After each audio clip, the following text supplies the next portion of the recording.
You're live. Okay. I thought I was already live. Well, what's it doing now? See, I got to figure all this stuff out. I'm just not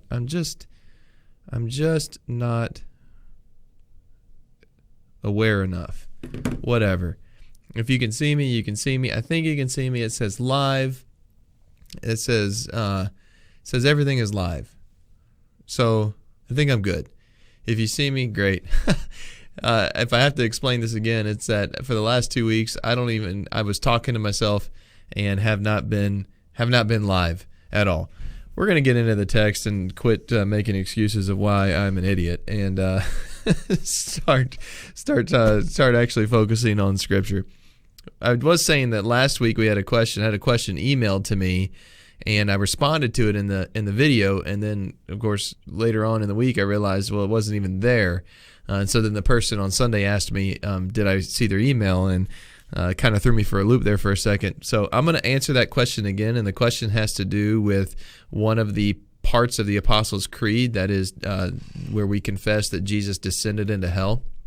So I'm going to cover that on the second part of the stream today. The first part, I'm going to talk about the gospel lesson, which was assigned for yesterday from Luke chapter 17. It's kind of an ongoing narrative, and we get some pretty cool things that are happening here. And so we're going to focus on that for the first part. And if you do have any questions, as always, you can text those questions in, or you can write a comment on the screen or on your while you're watching. The text is area code 920-215-8175. Again, that's area code 920-215-8175. I'm going to go ahead and write that in. So text your questions to 920-215-8175. All right, so there. So if you want to text at any time, you can do that, and I'll get your question, and we'll try to answer that. Let's see here. Let me just get that up so I have that in front of me also.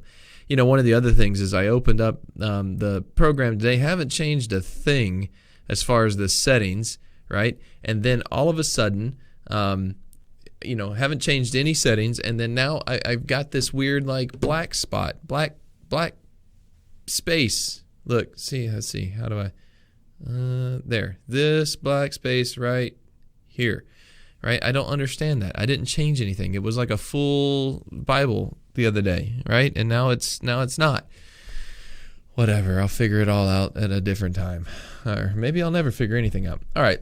Luke 17, 11 through 19. Jesus on his way to Jerusalem. So right there, right, this becomes a big theme. Now, it's a big theme in Mark. All right, so Mark focuses in on that, and that's important. Okay, so who wrote the first gospel? We don't really know. There's a lot of questions out there, and of which of the gospel writers, Matthew, Mark, Luke, or John, wrote the first. Now, there's no question out there that John was the final writer. Sometimes people think that it's just a given because Matthew comes first in the ordering of the in the Bible, that Matthew, then Mark, then Luke, then John. That's not the case. The biggest debate within it all is who wrote first between Matthew and Mark. All right.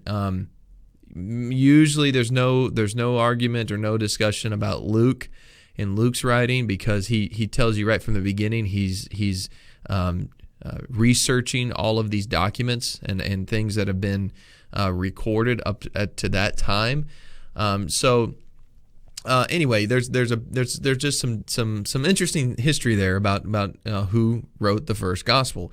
Doesn't change things as far as what Jesus did and what the narratives of each gospel bring to us, the truths of those. It's just an interesting piece.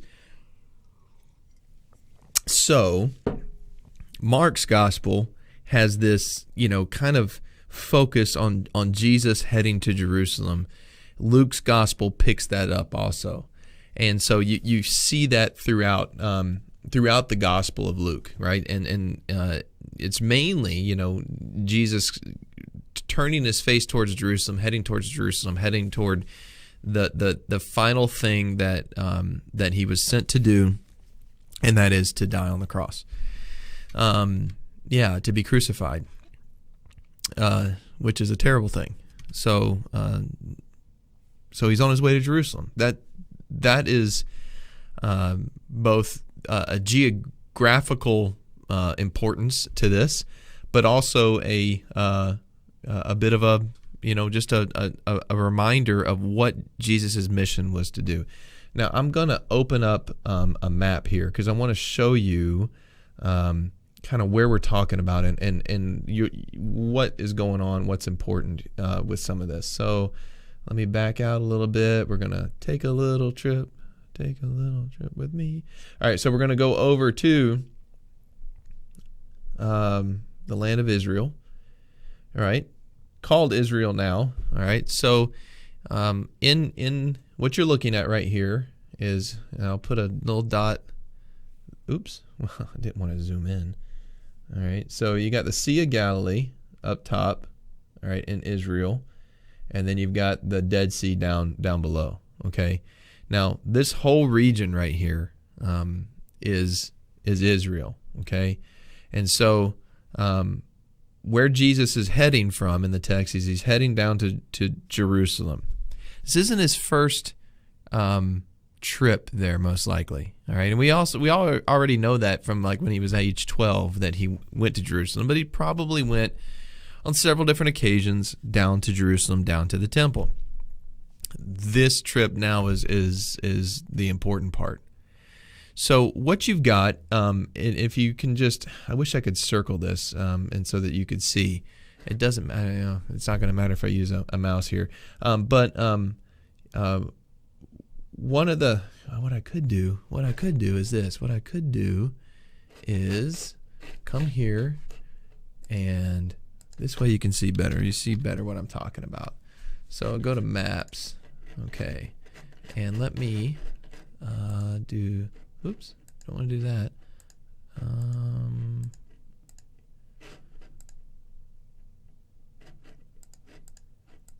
Yeah, it's not going to work. I'm just wasting time. Oh my goodness. Yep. Okay. Anyway, so what you're looking at is the region between Galilee and the Dead Sea. All right, the Sea of Galilee and Dead Sea. All right, and so up top, Sea of Galilee, down below Dead Sea. If you basically bisect those two places, all right, I wish I could point it out to you, but if you bisect, kind of in this region right here, all right? So I'm going to put a dot kind of right there. All right, I'm going to back out. All right, so that's kind of in the middle, right? The northern part at the time of Jesus, up towards Nazareth, was filled with people, Judahites, all right, people from the tribe of Judah, all right, from the exile into Babylon, coming back to the region of what we call modern day Israel. It gets complicated because you had at the time of the exiles, you have the northern kingdom of Israel and you have the southern kingdom of Judah. All right, the northern kingdom is the first to be exiled by the Assyrian Empire, and then the southern kingdom of Judah by the Babylonian Empire, later to be returned by the Persian Empire. Lots of history there. When they get back, they settle all around these areas. Now, what you have in the middle are Samaritans, all right, from this region of Samaria, and they were looked on by Jews, by people who were of the tribe of Judah, which is literally what the term Jew means.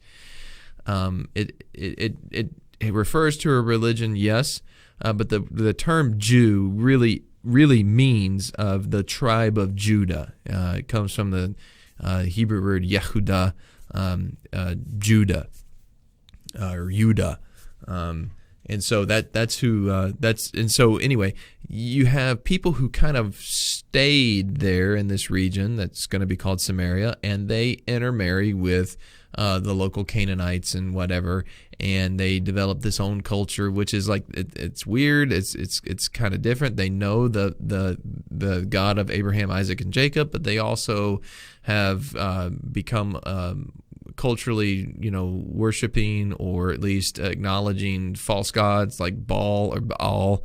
and other gods. And so when Jesus interacts with these Samaritans in Scripture, they are kind of outcasts. They're looked at like nobody who is a Jewish person likes them for a lot of, different reasons.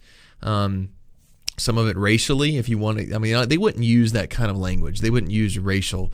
But if we could borrow some of our modern day language, that's what they would it would be like kind of a racial thing. They would discriminate. They just did not like the Samaritans, and so anytime Samaritans were seen, they were outcasts. They were those crossbred, hillbillies, whatever. I don't mean to disparage anybody, but that's kind of the way that the most Jewish people looked at the Samaritans in that time. Okay, so when we get to the text then, and Jesus is walking between those two areas, he's on his way to Jerusalem. He's passing through Samaria and Galilee, and he entered a village. We don't know what village, but he enters into a village, and there's 10 lepers there. Okay, so already we get some information. 10 of these lepers, and as Pastor Dave pointed out, leprosy is a disease of the skin. It's a terrible disease. You can look it up, YouTube it. It's a terrible thing. These people were kicked out of society because they just didn't want to pass on the leprosy. They didn't want to pass that on to other people, and they were considered by Jews as unclean. So, and oftentimes, you kind of see this in the movie Ben-Hur. For those who know what I'm talking about, there is a community of lepers that lives outside of the cities. And they develop their own communities because they can live amongst each other, and so they have their own kind of leprosy colony that is often formed outside of these cities. And so somewhere in one of these villages is this leper colony, and there's 10 of them. And they come up to Jesus, and actually they lift up their voices, so you can actually see they're yelling at Jesus because they don't want to get near him. Jesus, Master, which that word right there, Master, has a lot of connotations, all right? What does it mean? Epistates. Can you imagine them in Greek? Epistates. They're yelling out to Jesus, Master. What is he a master of? Why would they call him Master? It's got this proper title to it, and it's like they Master for them. For this understanding is this understanding that this person's in charge. In charge of what? It's different than Lord, a little bit different connotation than the word Lord, but he's the master. Certainly, the master have the ability to do something about their current predicament. They have some knowledge here, right? Have mercy on us, they said, right? So there's this assumption that this Jesus that they've heard about can do something about their predicament, right? So the 10 yell out, Jesus, Master, have mercy on us. And when he saw them, that is, Jesus saw them, he said, go and show yourselves to the priest. An interesting prospect here, all right? So first of all, they have to come near to priests, which means Jesus is telling them to do something that they wouldn't normally or ordinarily do now that they have leprosy. So they would stay away. But Jesus is saying, show yourself to the priest. Why the priest? Because the priest is able to forgive, right? To bring forgiveness and make something clean. And so what do they need? They need to be made clean again. They need to be restored. Where do you go to do that? You go to the priest. So the question is do they have faith that God has given the pathways, if you will, to bring forgiveness? And we're going to see, right? Well, do they have the faith? And so right away, they go. All right? It says, as they went there, they were cleansed. So interesting. All 10 of them, it's like, man, Jesus is the master. He told us to go do this. They do it, right?